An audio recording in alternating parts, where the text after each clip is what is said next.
main characteristics of Shia belief. As it is both material in the ontological presupposition and let's say spiritual when they define the reality, there is no isolation. The meaning of isolation, the culture of isolation is rejected. So the people are motivated, in fact, to communicate, to be active in the society. And about teleological elements of Shia culture, teleological elements talk about the how man, where man, society, history, and universe are moving. What is the end of the man? Is it just this world? What is how this world will be ended? How is the the prospect in the future? These elements give a sort of meaning to the life for people and a sort of purpose, because based on this presupposition, they believe that everything is going toward the God, and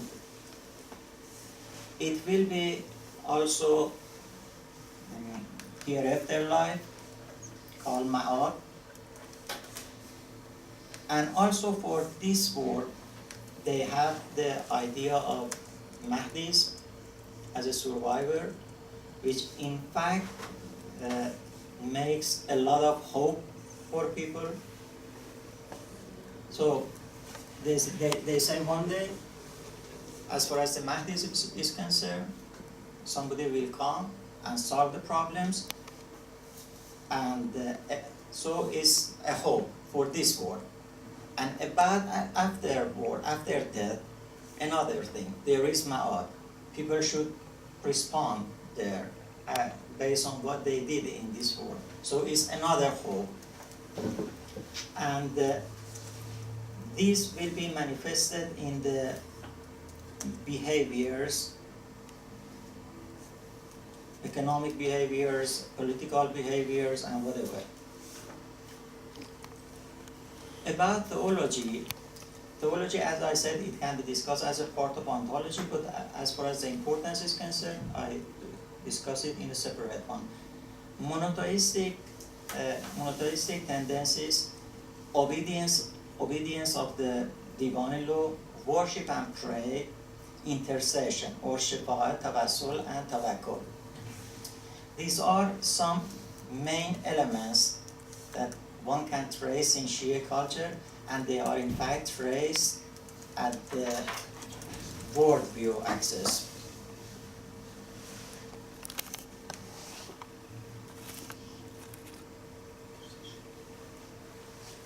About the anthropology of Shia culture. Anthropology talks about the man. What is the difference between man and other animals?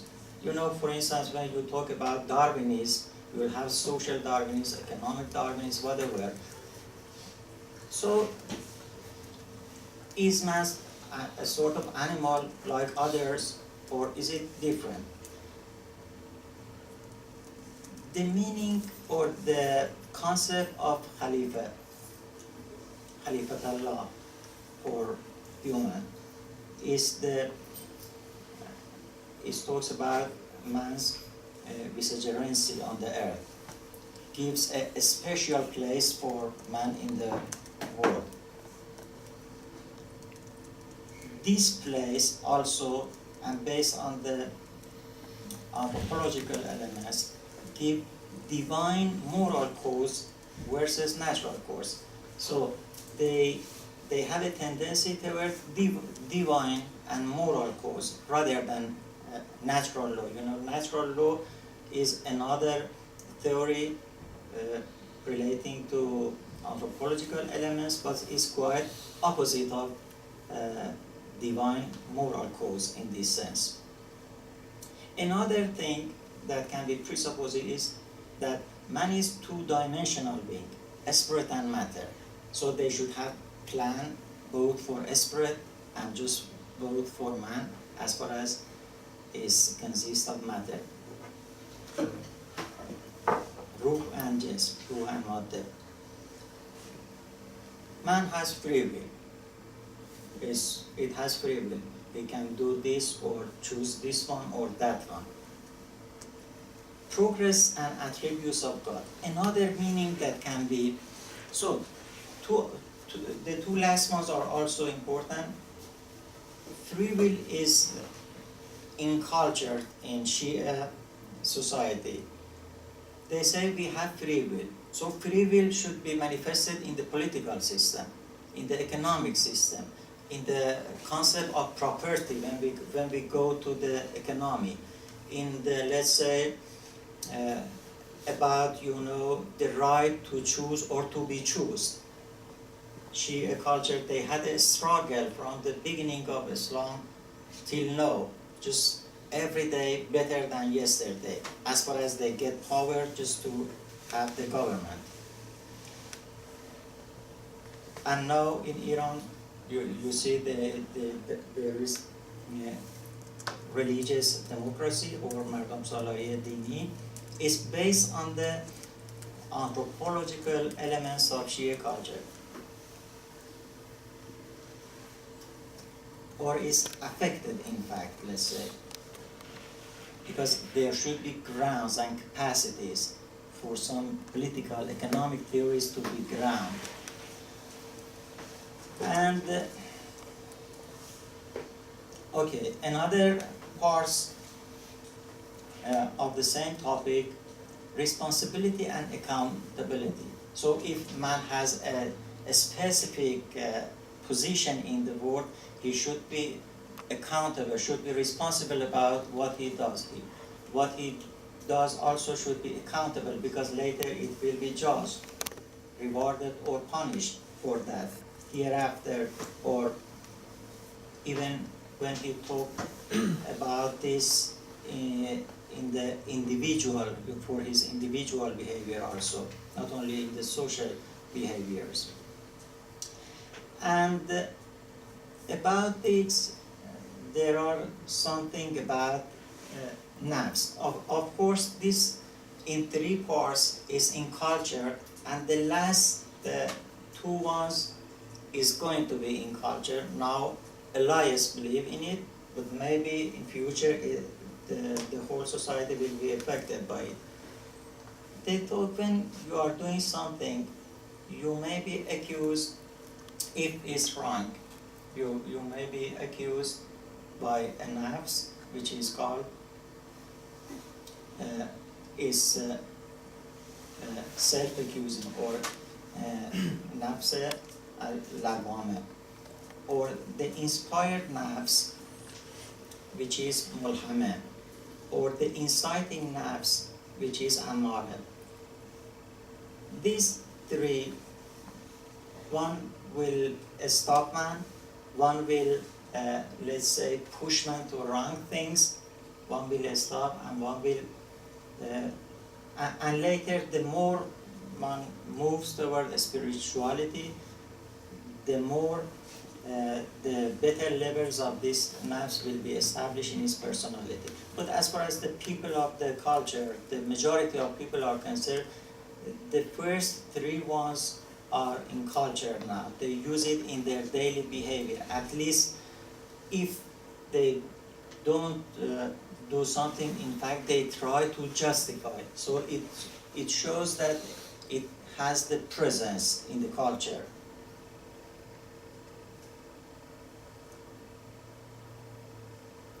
About the cosmology, I talked before, the creation of the world, is it by chance, or is there life for man? For the whole universe, is there any purpose? Is there consistency with the plan of God, or is it natural law that is taken for granted, that in Shia culture is based on divine law, and almost more people believe in it? once again, I remember you. When we talk about culture, there are other competing worldviews at the same time working. Maybe for this decade, the majority of an idea exists, but as far as the power of other competing worldviews are concerned, maybe they can change the ideas. Or maybe some other new ideas will be introduced by other worldviews, competing worldviews. Is another discussion. But what I say is based on what existed in the society now. About the axiological elements of Shia culture, whatever other elements in the worldview talk about or presuppose, they'll be manifested in the axiological system. It's the system of values, value system. What is good and what is bad? The first thing in the axiological elements of Shia culture is comprehensiveness in the value system. This is very important. They say, they call it Jami'iyat. This claim or this presupposition brings about a sort of capacity for religion to be present in the old systems of the society. That is why in Shia there is a tendency toward political power. You know, it may be a little confusing for those critics that say Shia is rather a political faction than, a religious, let's say, worldview. It's not true. It's because of this element that gives enough opportunity, because when you are going to take the reign of government or a system to control it, you should have enough capacity to be attended, to be present in all aspects. We call it tasawwur or also accountability, or in economy, in policy, in education or technology, whatever. Objectivity versus subjectivity in the value system. Absolutism versus relativism. So value can be objective, can be absolute. This objectivity and subjectivity, like realism, should be something should be taken into consideration here, that is different from the objectivity and subjectivity in the Western literature. Subjectivity,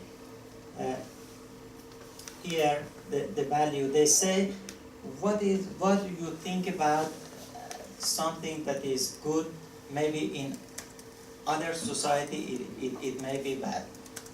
It's because this value as a reality is in your mind and you are making it. It's a subjective approach. But objectivity means no, the reality is the same. You may have different interpretation toward the reality, but the reality, as far as the value is concerned, is there. So if something is bad, it's bad. You cannot say something is good. And it rejects the relativism later and brings about absolutism in ideas, in behavior, in values, let's say. And something more, God as the source of value. It can be another, yes, I try to manage it in 10 minutes. God as the source of the value, approaching God as the highest good, Khair Allah, duties and moral obligations.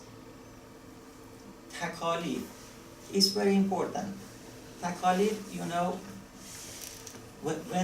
when these obligations and duties, they come to, I say about the concrete manifestation because maybe I don't have enough time to talk about them later. Now I give examples of the concrete manifestations also in the third layer. So duties and the moral obligations here, we call them taklif madari in some aspects of the culture. Just imagine in the case of, for instance, security or war.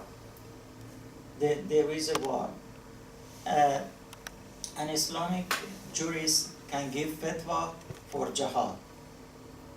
And many people rush to defend the borders of values, borders of the country, and because they think it's a duty. And how they think it's a duty? Because duty is already existed in the axiological system which is dominant in the society.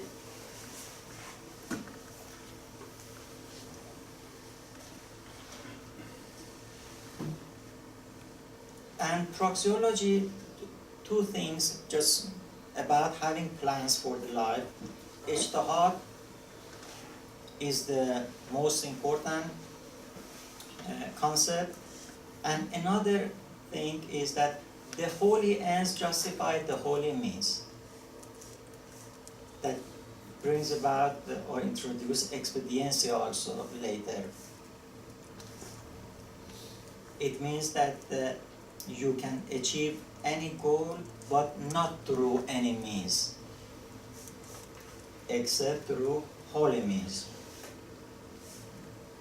It brings ethic in policy, ethic in economy, ethic in everything. And the definition of ethic, if one can say what is the definition, it goes to axiological presupposition that we talked about. Okay, now we can go through the cognitive system of culture.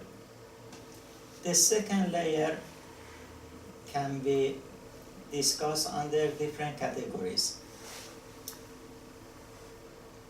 One of them can be the main principles of religion that affect the whole system of thought and the whole system of culture: Tawhid, Adalat, Nabuwwat, Imamat, and Ma'ad, let's say. Or monotheism, justice, prophethood, leadership or imamat, and the day of resurrection and hereafter.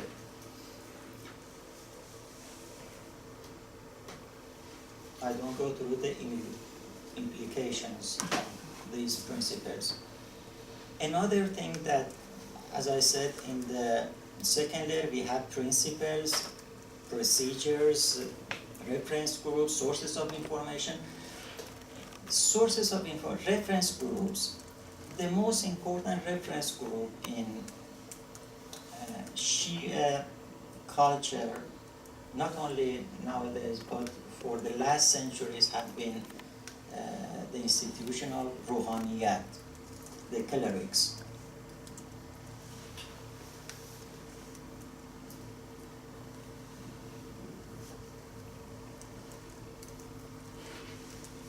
And to derive the rules, they use ijtihad. Ijtihad versus taqlid.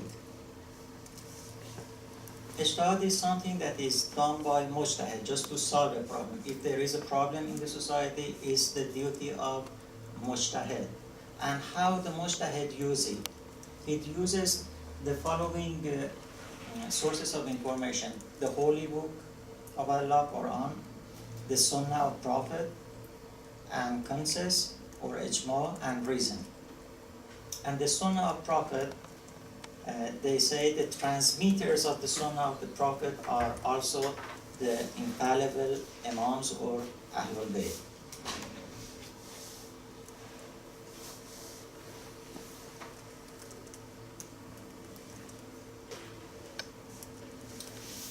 Major books of by Shia Imams: Risaleh, Al-Huquq, Sahifiyya, Golden Dissertation, and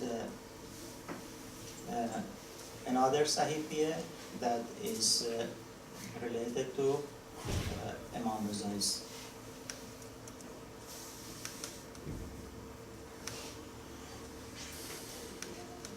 The books as the classic kalams. We have new kalam that is not written here, that Murtaza Mutahhari is the source of new kalam in Iran and his books. But the classic kalam, these three that are written by Sheikh Saduq, Sheikh Mufir, and also Tusi. Kan du... That's what we'll have by to see.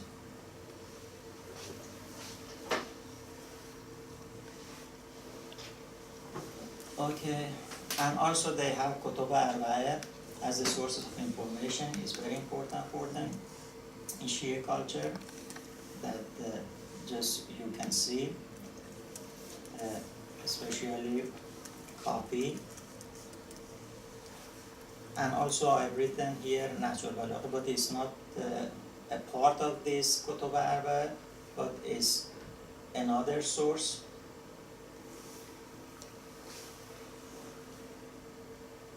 That is in fact the hadith and narrations of Imam Ali, the personal.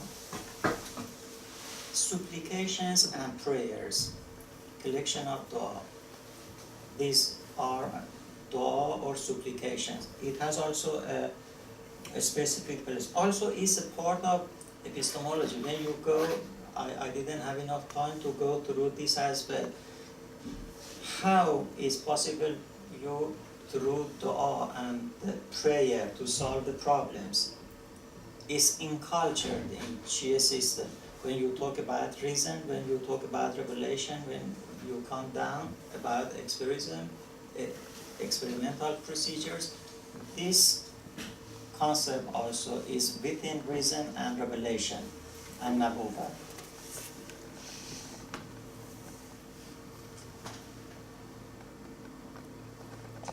They have also tafsir for Quran, some books.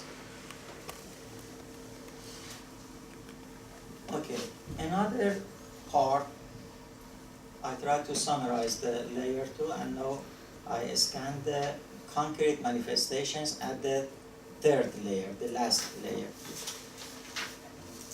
The concrete manifestations are those elements that in fact are practices. They are not just pure beliefs and attitudes. They are what they do in fact.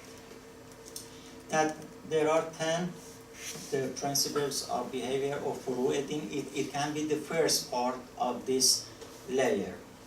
That is prayer, is fasting, and the third one can be homs, charity, the fourth one and the 5, pilgrimage.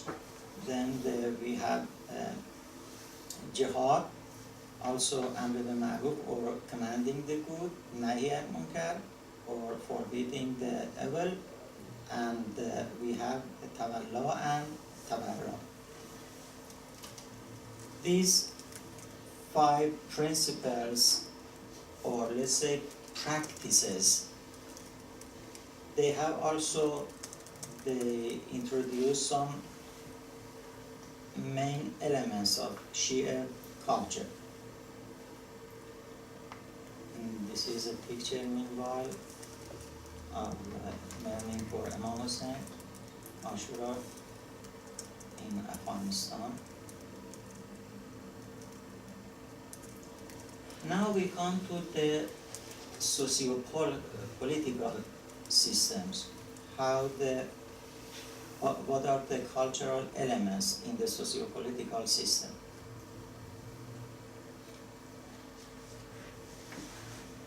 Here you can see the, let's say, the gist of information of the worldview and the cognitive system in the behavior, in the more material and concrete one. The celestial origin versus the earthly powers. The definition of power or the nature of power, they say, is presupposed that the origin is divine. So that is why there is a tendency to religious democracy or the religious power in the society. It is not concerned with Islamic Republic of Iran as it is now. The last regime, if you go, and other political systems that have been working in Iran for last centuries, the king, the ruler, was obliged just to justify his political tendencies, his political policies based on the religious ideas. Why is it so? because the Shia culture has a component like this, that the nature of power and the origin of power is divine, as is divine based. In this form, imamat and leadership. So, as we come, who will be the leader, how the system will be. The capacity already existed, imamat. So, when in the absence of imam, how should govern the society? So the let's say the rule of the maraja or wali faqih here will be prominent. Wilayat faqih in the absence of imam. Comprehensive and accountability. We talk about this also in the worldview when we talk about the axiology. Yes, revolutionary and free will is the basis for distribution of power in the society, religious, democratic to some tendencies.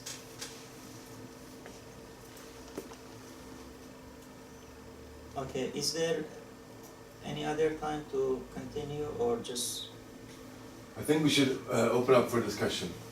Yes, we can open then if there is no question, we can. Yes, I think there will be questions. If you just say some final remark and then we will open up. Because I talked about presuppositions and I'm going to presuppose it that there is no question. Yeah. Okay, so shall we skip to the final slide? Yes, I do. And then we can open up for discussion. Yeah, also down of the distribution of power, economic and social justice, anti-usury, riba in economic system is rejected, truth seeking and the ultimate goal of education. These are some elements that in the concrete ones. The socio-political system is the continuation, some other elements that you can see. For instance, jihad as the strategic defense mechanism, martyrdom elements, or shahadat talabi in Shia, Ashura and Imam Hussein revolution, revolutionary. Shia people are revolutionary. They revolute against the oppressed. Is a part of their culture that is affected by their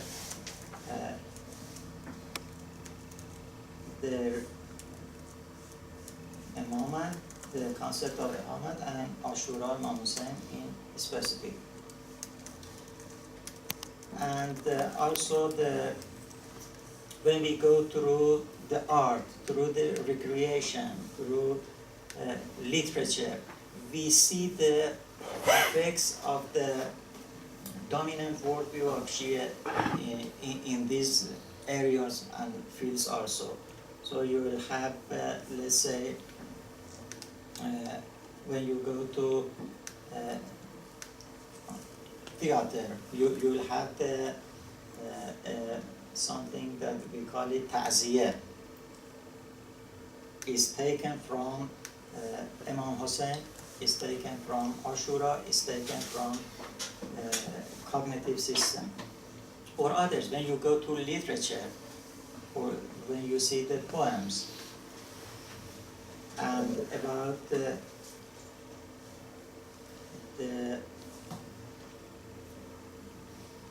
last one, that is a scenario for the future, futurology, also Imam Mahdi, that everybody hope that once will be here on the earth and will help all the people. Thank you very much. Thank you. Okay, so thank you for this very broad introduction to Shia culture. And of course, every single slide, I'm sure you could have had a full lecture on any single slide. And but you have really sort of summarized, I think, Shiite tradition as it views itself. And I think it's very characteristic that you begin with the epistemological, philosophical understanding of how can we know anything about reality, and then you go into the philosophy, and it sort of boils down to revelation and mysticism, and then politics and aesthetic expressions comes as sort of something that emanates from philosophy. And this is very Shiite. And if this had been a Sunni presentation, we would have a different, I think, approach. It's not a coincidence that, you know, this self-proclaimed Caliph Baghdadi proclaimed jihad against Sufism, Shi'ism, and Greek philosophy, because he combined these from his Salafi point of view. And I recognize your way of structuring this from the literature and from how Shi'ism is viewed by scholars like Mutahari and Allama Tabatabai. So it was very interesting. But I have some questions, and I'm sure many of us have. So I think we should take the remaining 40 minutes to discuss. Yes. And maybe we could discuss particular points, but also the general ambition to present Shiite culture. Can you do that or not? Does anyone want to begin, or shall I start? You can start. Okay, so the first question then, I mean, the whole enterprise, compared now, because this, I think this was, you had a very Shiite perspective in this presentation. And if I take it from a cultural studies point of view, or history of religions point of view, European tradition, the obvious thing to do would be to zoom out from the sort of Shiite point of view and to ask can we speak of culture like this? And people might say that this is an essentialist understanding. You speak of Shiite culture as something that is there and that is based in philosophy and revelation. And then they would ask, scholars, European culture scholars would ask, who benefits from telling the story of Shiite culture in this essentialist way? You see what I mean? Because if we, and so the first question would be, how can we know what Shiite culture is? And I suppose what you have done in your method, I mean, you have read the great scholars of Shi'ism. This is how Shiite culture is presented by Allama Tabatabai, perhaps. Would you agree to that? Is that your method? Or have you gone out there and interviewed? I mean, you began, this was your first slide. Is it the top-down perspective or the what actually goes on? Yeah. What is your method? Yeah. You know, I talk about two approaches to decode the elements of Shia. So there I try to answer your question. In the first approach, one can use this method, start from worldview, then go to the cognitive system, and then go to the materialist system to decode the ideas of the pioneers and the founders of the worldview. For instance, when you study the Western philosophy, you can go through Kant or Descartes or whatever. But, and in Shia, also you can go through the Quran, through natural balagha, you can go even through the developers and ideologues, like Allama Tabatabai, Sheikh Tusi, Sheikh Sadur, current and past sources of information. This is the first approach. I said very clearly that I'm not using this approach. So. But didn't you then? No, this approach not only can be used for Shia, for any other religion it can be applied. Okay, so far I meant not to use it. And now in practice, you can say, okay, you can go through this one and say that it's not like that. I can then answer how I use it and how I claim that this is the dominant, let's say, element in the culture, in the Shia culture, is based on the what I observe in the society as an expert, I try to decode the ideas because it's my job just to do it as a cultural researcher. And secondly, there are so many researchers that have been conducted in Iran. The results, they can be studied and viewed. And also, the simplest one, you can refer to any Iranian or any Shia, let's say, in this view, Shia 12ers, Imamiyah. You can test, you can see and decode if it's correct or not. But anyway, as far as research analysis is concerned, I had a meta-analysis, or let's say what had been conducted already, separate researchers on the just to decode the attitudes in Iran. Bitte. Yeah, it was quite interesting. And being a reporter, I have a quite different approach, obviously. And when I was in Iran the last time, this was in February this year, people who are Iranians who are very much wanting to absorb the 3,000 years of Persian history, and so they said that one thing that really distinguishes, of course, Shiism from Sunnism is the way you view a martyr, Hussein, and his martyrdom. And these people were saying, look, we adopted Shiism under the Safavids to distinguish ourselves from the Arabs. And in the concept of Imam Hussein, there are many similarities with Siavash in the Shahnameh, in the Ferdowsi literature. And this was very interesting for me to listen to. Whereas many of the concepts that you talk about, tawakkul, combating evil and promoting good things, are also things that you find in Sunnism. They don't distinguish Shiism from the Sunni Islam. But here, the threads from Persian culture into the 12er Shiism are quite interesting to me. What do you think about that? Okay, first about the second part of your question, the difference between Shia and Sunni. Of course, Shia believes that there are partial differences. There is no difference between Shia and Sunni, we believe, and the dominant idea there, at least for the alliance in the society, is that all of them are brothers, or just in some parts, some partial parts. It's not the main parts. For instance, in the case of, some cases that we took, and not necessarily. So yes, in many parts they are the same, and it's not something, it's something good. And about the second one, as I said here, we have competing worldviews in the society. A society is not, the culture is not in a, let's say, gap atmosphere.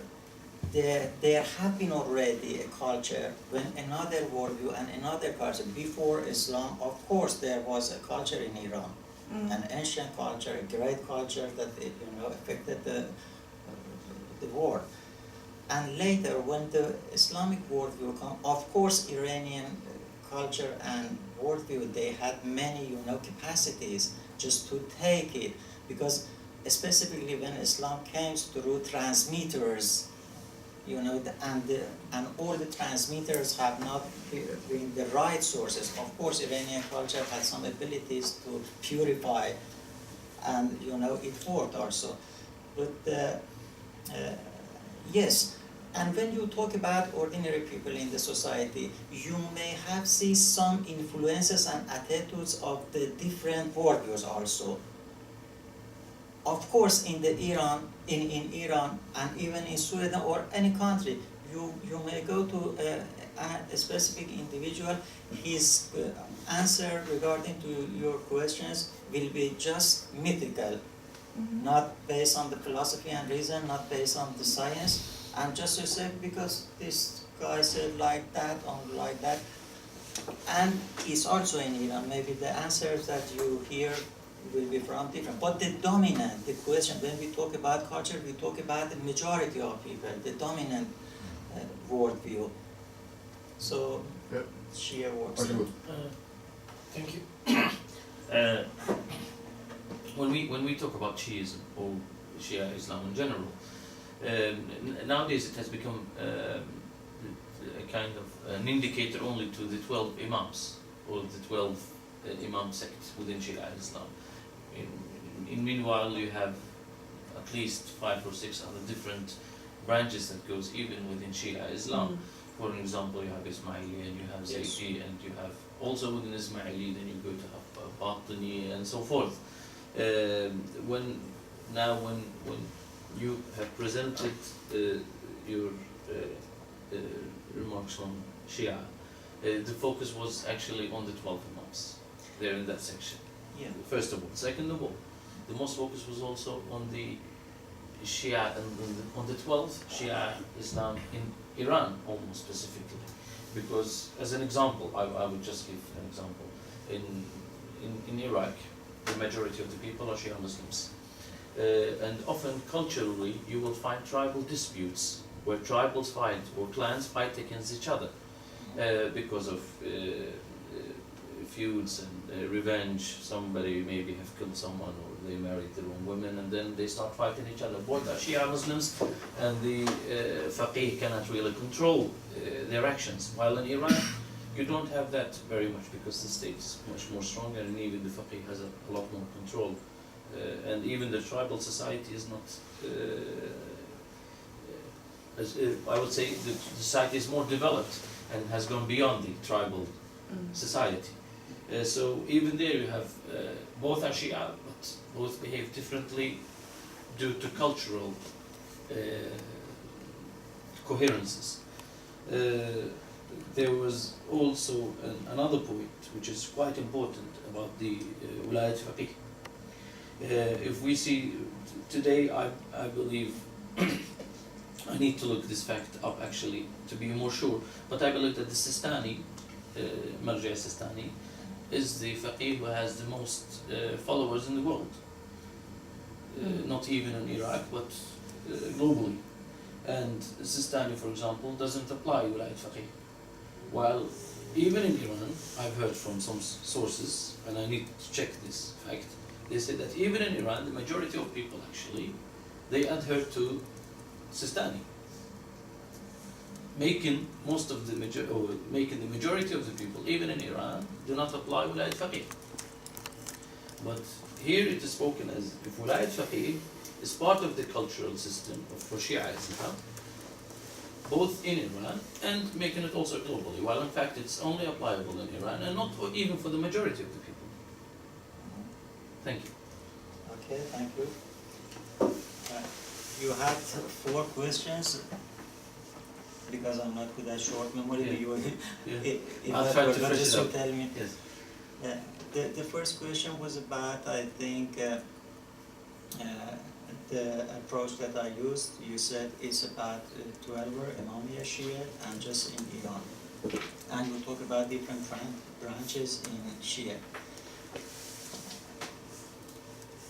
In fact, when you talk about religions in general and Islam in particular, you will have different branches as far as the theology is concerned. It's not concerned with just this part.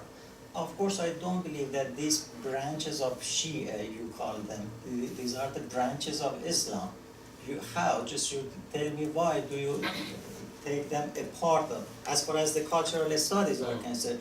So you are in a position of theological, let's say, researcher, not a free cultural researcher. When you see in a position and you are not a part of the play, when as far as the philosophy of culture is concerned, you are out of the game and you see those people who are playing the games.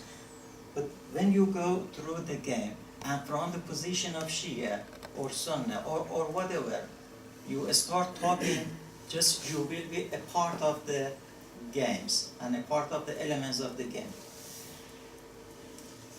In this way, yeah, I reject that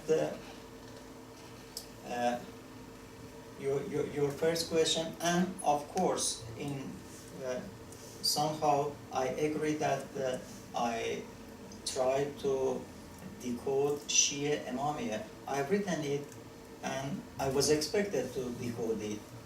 Just it was not something really surprising, and it's not just something about Iran. Shia Imamiyya wherever in the world, in Iraq, in let's say Afghanistan, in Iran, every places I talk about it, and I had picture from Afghanistan, just one picture. Just I wanted to convey that I'm that they are a part of my population for study as well. Anyway, this is the first question. Another question was about repeat it, about Cultural Start. differences between people. I mean, like Iraqi Shias differ a lot, maybe from yes, Iranian I Sunnis. got it. As there are traditions that. Yes, of course. Yeah. Of course there is differences. As far as the competing worldviews are concerned, I said when you talk about culture, you see, I'm not talking about Shia as a religious worldview. I'm talking about Shia as a religious culture. One should differentiate between Shia as a religious culture or Shia as a religious worldview.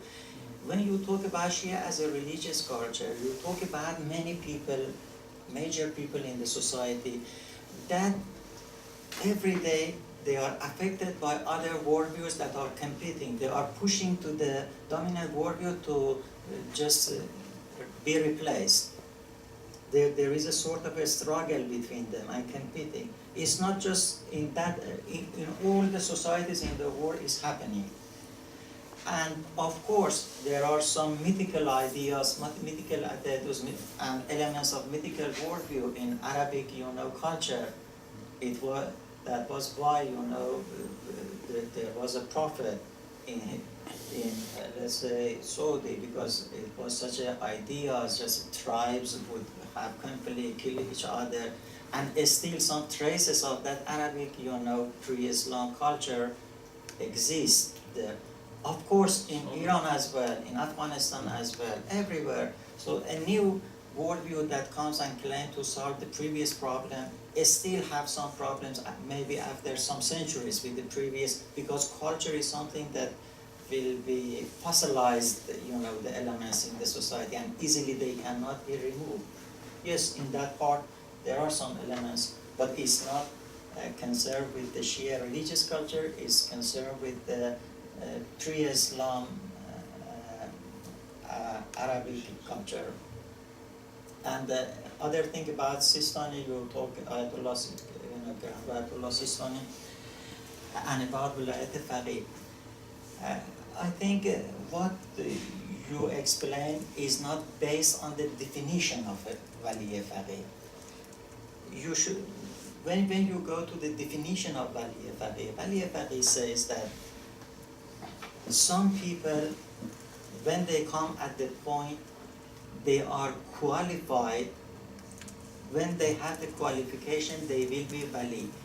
And when they recognize that there is somebody else in the society, in the world, in the, let's say, Islamic societies that have such a let's say, qualification, they shouldn't just claim that they are Wali Faqih.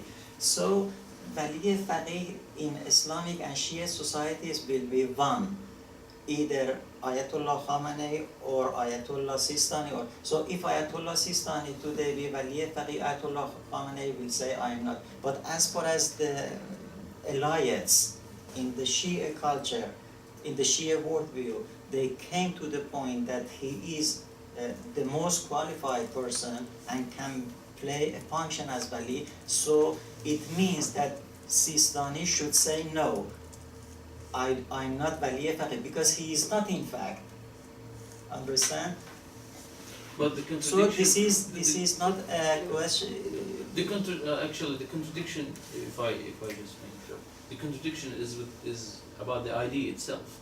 So there are some maraji scholars who believe that it's pliable, and there should be Yeah, a the wali degrees, I faqih. understand. While The there degrees. are marajih who say no, there shouldn't be wali faqih until the day that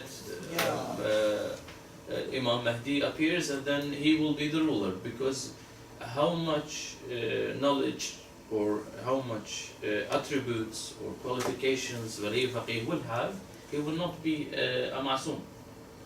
Yeah, you know So that. there is an ontological dispute about this matter.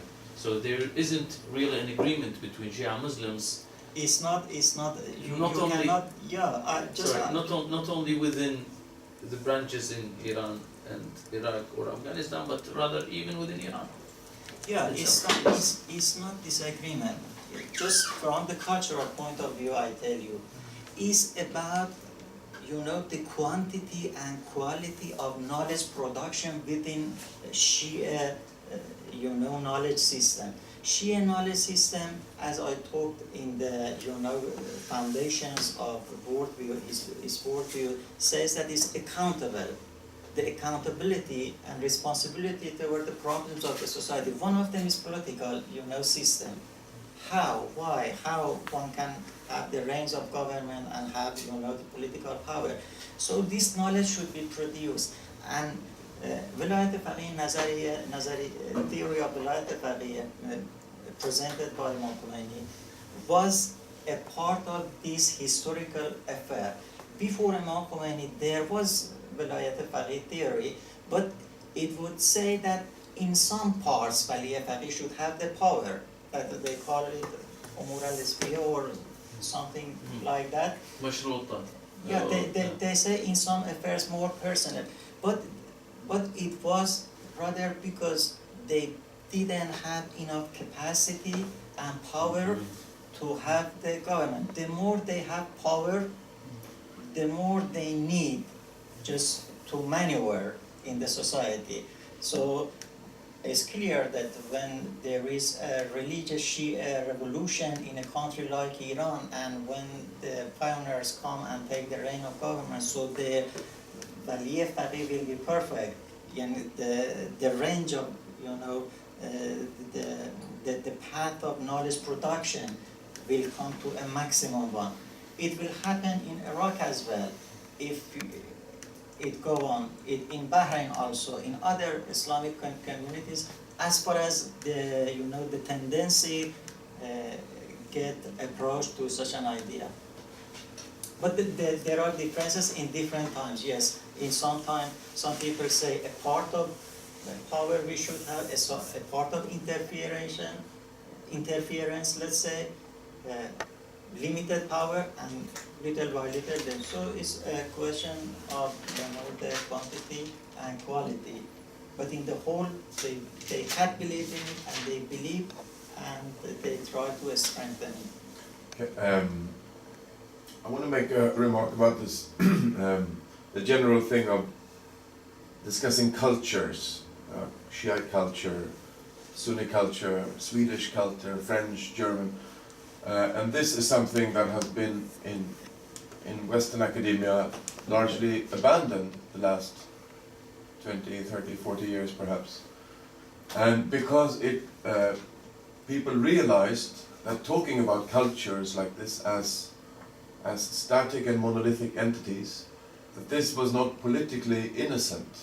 I mean, 50 years ago in Sweden, on any seminar like this, in maybe Uppsala University, people would speak about Swedish culture. And this is Swedish culture, this is our traditions, this is our beliefs, this is what we do, this is our history, this is how we were formed. And then suddenly, over the last couple of decades, there's been this realization that this is not correct. Because culture is not static. It is constantly changing, and it's changing again and again, and it's not monolithic. It is diverse. And of course, look at this room. You have Tigrinya, Arabic, Persian, Shettar, where are you from? Speakers together. And this is Sweden today. So Sweden has changed. And when we realized that Swedish culture had changed, And we looked back in history, we could see that this diversity had been there also in the old days. There were women who didn't have a say in this Swedish culture. There were different social classes, there were different population groups, Romani people, Sami people, Finnish people, all this diversity had been there all along.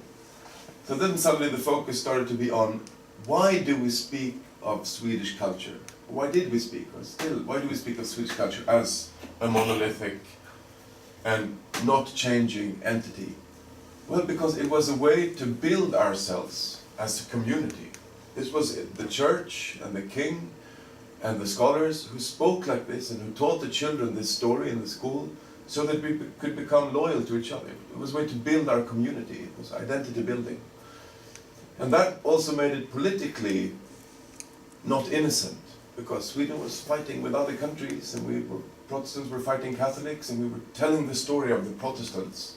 And it helped us fight these Catholics in the 17th century. And now, given the political situation today in the world, and the sort of upsurge of conflicts between Sunni communities and Shia communities in Iraq and in many places, which is a catastrophe for the world, talking about Shiite culture as a monolithic culture, and a static entity, is it really helpful? Is it really that we need academics to do? Or would it have, and my personal opinion is that your presentation would have benefited, I really appreciated it, but it would have benefited enormously if you would have said like this, okay, this is what Tabatabai says, this is what Ali Akbari Rashid says, this is what whoever, Khomeini says, this is what Sistani says, this is what different people says, this is what this guy on the street says, this is what this Madda says, this is what... And then you would see this diversity, and you know, it would have been a truer picture, I think. And if you had truly wanted to start a bottom-down, up approach, well, then we should have started with sociology. There are surveys of Iranian people, what they think about those kind of things, and they have all kinds of ideas. As you said also, there are competing worldviews. And then a completely different picture, and you could have brought in tribalism in Iraq, and the lack of tribalism in Iran, and the situation in Afghanistan, and you would have got a whole different picture of Shiite culture, within quotation marks. And you would have seen that some aspects of Shiite culture, for instance, the Zaydis of Yemen, well, they are very close to the Sunni communities, and some tribalist Sufi Shiites, they are very close to tribalist Sufi and intellectual existentialist Kierkegaardian Shiite philosophers in Paris. They are very close to Christian or atheist Kierkegaardian philosophers. And I think that would have challenged this whole picture of Shiite culture. And I think it would have been more helpful for the situation in the world, actually, if we as academics do not reproduce a monolithic view of culture and religion. Yes, What do you say? What do you think about that? Yeah. For the epistemological presupposition, when I talk about that, if you see one of them, I say mythical, is quite against, Shia presupposition, other presuppositions. And for other elements as well, the elements that I listed here are not those that are presented just by the founders of the religion, of the worldview itself, but as the elements that are in the culture at the, grassroots level. It is one point.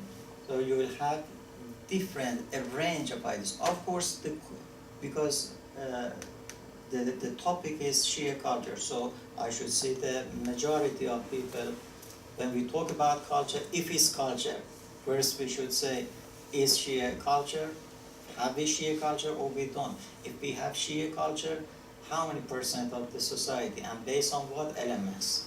We have a methodology, we have worldview and its elements, we have cognitive system and its element, and we have the manifestations in the concrete systems as well. So based on this, it's taken for granted that such a culture exists there. And when we go also we see some elements of competing worldviews, rivals, regardless of the fact that they are good or bad. Just as a researcher in the position of philosophy of culture, when you research, when you see, you decode, you should see what it is. This is what I try to do. And maybe you will have some contradictory ideas and elements in this. As I said, in the epistemology, as the central beliefs of the system, I talk about mythical, because it exists. You go in Shia and you see Jadugar. Jadugari is not only there in any other culture, but is the pathology of the studies. And we should talk, it's not the major one, it's not the major element, is an element that remained from the previous mythical culture that have been dominant in the Middle East, and some new ones based on the scientific and, let's say, materialistic version of science that turn out to be a sort of culture. Some of the elements are existed now and they are working and growing in the society, is another thing that can be discussed. But there I try to give the main elements of the culture as it is. So the approach was eclectic, not just from a monologue way, just one side, just looking at the problem. And another thing that you mentioned about Sweden is good, now I talk about it. When you say Swedish culture and say that okay, we open the doors and see now for last 100 years ago we didn't have such a tendency to impress people, now we have it. So far so good. But you should know you have another ideology in the culture that is working, another worldview. You have changed the elements, and it was not your job, it was, you know, the pioneers of the culture in the West, or maybe in Sweden in particular, they changed the presuppositions as the central ideas of worldview, and in the second layer, in the tendencies, procedures, policies, and the manifestations, of course, there have been a change. But still there is a worldview, and still you are talking and you are doing based on the worldview from the perspective of cultural study within the field of philosophy of culture. Yeah, but one interesting theoretical debate which connects to this, and this is a really interesting and difficult question, has to do what is it that forms a person or a society. And I think, a bit simplified, you can say you have the conflict between a materialistic view of history and an idealistic view of history. And I suppose not materialistic in the sort of moral sense, or only material things are important, but from a theoretical point of view. So, and you have, I think, an idealistic view of society in your presentation. And I recognize this from Islamic intellectual discourse, that there is this idea, also there's an idea of Europe, of liberal Europe as being created through ideas. And this is much more prevalent in the Islamic intellectual view of Europe than in European intellectuals' view of themselves. So Muslim intellectuals say, in Europe they had philosophical revolutions in the French Revolution and Enlightenment. And then this trickled down and formed society. So it started with philosophy. It's quite a reasonable thing to say. I'm not disputing this, but that's a common view. And that would be an idealistic view. Ideas shape societies. And the materialistic view would be saying, no, this is the Marxist view, that the material circumstances shape the ideas. I mean, the classical example is Swedish equality, gender equality. We have this big gender equality focus in our country. And the idea of gender, of feminism, feminists, gender equality people, is of course that we had some intellectual women, Ellen Key, this big feminists who formulated a critique against society, and then their ideas shaped our politics, which shaped gender equality. Whereas the opposed way would be to say like this. After the Second World War, we needed women to work in the factories. The industry needed women to work in the factories, so they were brought in, and we had a situation where women had to work, and after a while the ideas sort of come along with the material circumstances. So suddenly these women who have to work start thinking that it's a good thing to work. And sort of the ideas follow the material circumstances. This is the other thing. And this is a big cultural studies debate. Also in personal life, what is it that makes someone religious, for instance? And the ideological way or that I think that you have is to say, well, they have this belief in Tawheed and in God and in the revelation, and then they do these things. But in ritual studies now and in religious studies, many scholars have the opposed approach. And they say, no, it's not these things. They are religious because their parents socialize them to be religious, because they like the music, the sound of the Quranic. Perhaps it's comforting for them. They have friends in the mosque or in the church. Other things. But then when you ask them, why are you in the mosque? They won't say, because I get free food and it's fun and I kind of like the music. They won't say this. They will say, because, and then look in the book, because God came and gave his final revelation to the Prophet Muhammad, and she is, so that the ideas are sort of rationalizations of actions that you do actually for other reasons. And that would be to put the complete different, reversed causality. And if you were to present Shiite culture from that point of view, you would start with, conflicts with the Ottomans in the Safavid period, perhaps, and material and tribalism during the time of the Prophet and after the death of the Prophet, and revolution and power and money and building from there, and then end with the ideas of Tawheed and Velayat al-Faqih, not begin with it. Yes, in fact, I mentioned here in the methodology when I talk about the worldviews and about the interplay between, the worldview, abstract levels, layers, and the content levels. I said there is a sort of interplay and influence from material concrete elements such as economy, industry, and others.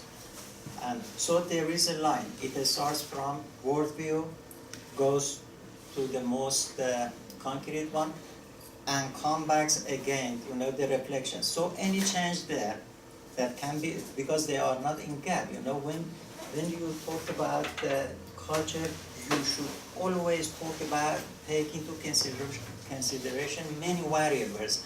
Now, when you are talking, David, you are taking a part of variables working. For instance, when you talk about economy and its effect, first I say that in this, at least in this study, I believe and I try to say that there is a way it can be at the time of establishing and having a new worldview, new culture. It starts from this point and comes back from the most material one. This goes on back. Of course, it can start in some point from economy, from policy, or from others. As far as the competing worldview and culture is concerned, and remember that the start point that you say is from the most material, you should know that most material one, regardless of whether it is policy or economic, it had some roots itself. For instance, capitalism in United States, when it grew and came in Europe, of course there was new ways of living, but it was a worldview there. It came here, and then it had an economic system. Then economic system changed the worldview. So you cannot say it starts with the... It's like the hen and the egg. Yeah. Yeah. Because that material element, that concrete element itself is affected from another theoretical. Okay, Siavush, we will have to continue this discussion. Thank you all for coming. Thank you for your very thought-provoking presentation. And next semester we will have some other things coming up. I've asked Sten Holo Christensen. Hove Christensen. Who is a Swedish former ambassador both to Saudi Arabia and to Iran, to come and speak about his experience of these two countries and the relation for 30 years perhaps. Great. So, but I'll keep you posted about this. Thank you for coming today. Gladly. Och tack så mycket.